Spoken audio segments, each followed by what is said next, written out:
අපි අද මාතෘකාව කරගත්තේ අමරණීය අපි යටතේ සහ බුද්ධ දර්ශනයත් එක්ක සම්බන්ධ කරගෙන මේ කතාව ටිකක් ඉස්සරහට ගෙනියන්න හිතුවා. හොඳයි.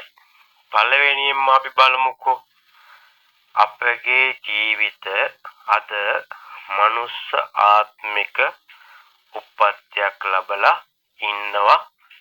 ඒක ඇත්තයි සත්‍යයි. ඉතින් අපි බලමු සත්ව කොට්ටාශ හැටියට ගත්තම බුද්ධ දර්ශනයට සාපේක්ෂතාවයෙන් ගත්තම සත්වයා යනු අමරණීයයි.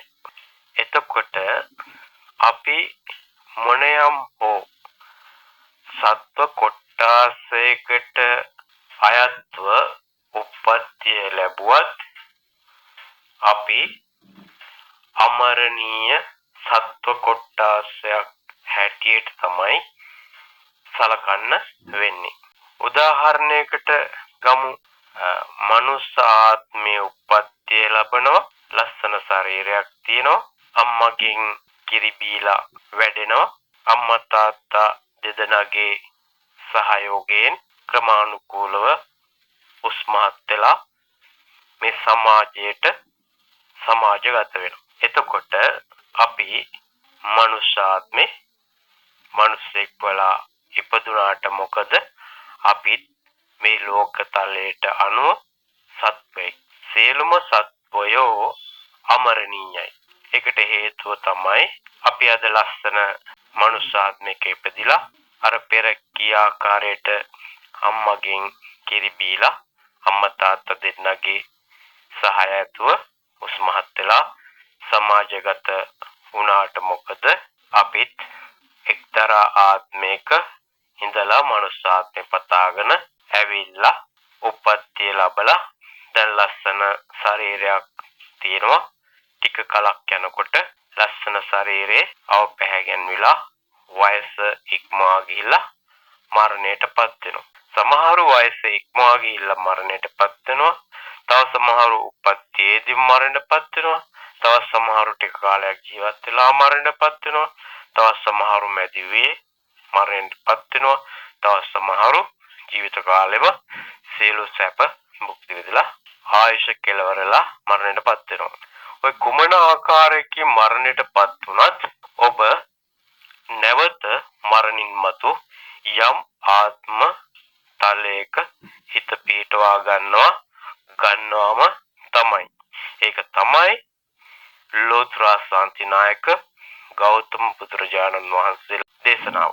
ඉතින් ඒ මෙරි ඉපදී නැවත මෙරි ඉපදී මේ සසර දීර්ඝ කාලයක් අපි සත්ව කොට්ටාශයක් හැටියට මේ ලෝකතලේ කාලය ගත කරනවා. ඇතැම් අවස්ථාවක දිව්‍ය තලයක වෙන්න පුළුවන්. ඇතැම් අවස්ථාවක බ්‍රහ්ම තලයක වෙන්න පුළුවන්. ඇතැම් අවස්ථාවක මේ සත්ව කොට්ටාශ ගත්තම අලි ඒ වගේම වඳුරෝ නොයෙකුත් සත්වාත්මවල උප්පත්ති ලබන්න පුළුවන්. ඊළඟට බ්‍රහ්ම තලවල උප්පත්ති ලබන්නට පුළුවන්. මේ කොයි උප්පත්ති ලබන්නත් පෙර වාසනාව පෙර සංසාරේ පතාගෙන ආපු කුසල අකුසල දෙක මත ඔබ අප මේ ජීවිතේ අමරණීයව ජීවත් වෙනවා. අන්නේ අමරණීය ජීවත් වෙන මරණයෙන් කෙලවර කරලා නැවත ඉපදිලා නැවත මරණයෙන් කෙලවර කරන ජීවිතවලට තථාගත අරහත් සම්‍යක් ගෞතම බුදුරජාණන් වහන්සේ සහ මේ ලෝකයට පහළ වුණු සෑම බුදුවරයෙක්ම දේශනා කළේ මේ මරණය මරා නික්ලේශී වෙන්න. මරණය මරා සියලු කෙලෙස් ප්‍රහීන කළා මරණය මරන්න තමයි මේ අපේ බුද්ධ දර්ශනය දේශනා කරලා තියෙන්නේ. ඉතින් අපි තේරුම් ගන්නට ඕන පළමු කොටගෙන මනුස්ස ආත්මය දුර්ලභයි.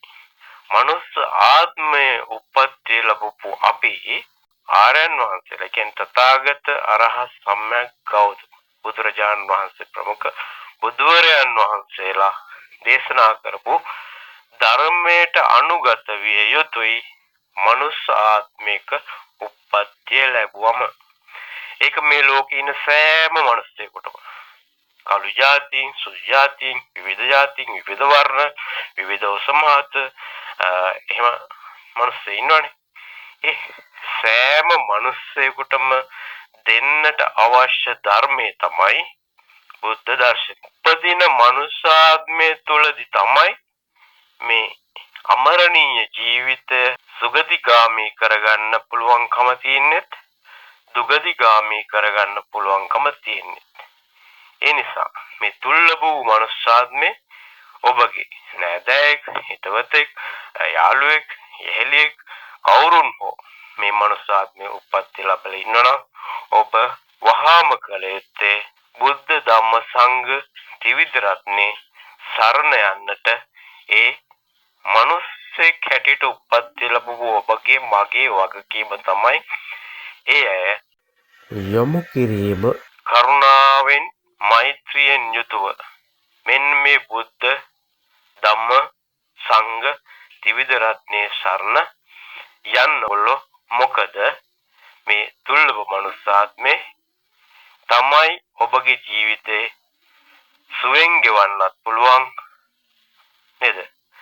ඊටාම හොඳින් සීල සමාධි ප්‍රඥා වර්ධනය කරගත්තොත් සහ ජීවනෙන් ජීවත් වුණොත් අන් අයට උදව්පකාර කරගෙන මනාව මේක සංවිධානය කරගත්තොත් මේ සසර ගමන ඒ බුද්ධ ධම්ම සංඝ ත්‍රිවිධ රත්නේ සරණ ගිහිල්ලා අන්න ඒ ඇයට ලෝකේ කවදා හෝ දවස මේ සසර ගමනදී ඒකාන්ත වශයෙන්ම මරණය මරලා නිර්වාණය අවබෝධ කරගන්න පුළුවන්කම ඇති වෙනවා.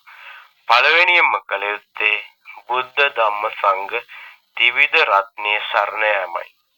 මතක තබා ගන්න බෞද්ධ අබෞද්ධ හෝ ලෝකයේ සිටින කවරෙකු හෝ ඔබට පුළුවන්කමක් තියෙනවා නම් ඔහුගේ හෝ ඇයගේ කටින් මම බුද්ධ සරණ යමි මම ධම්ම සරණ යමි මම සංඝ සරණ යමි කියන වචන තුන ප්‍රකාශ කරන තැනටපත් කළොත් ඔබ පරම සුන්දර ශාන්ත වූ අග්‍රමා නිර්වාණ සම්පත්තිය ලබන්නට කාට හරි උදව්වක් උපකාරයක් කළා වෙනවා.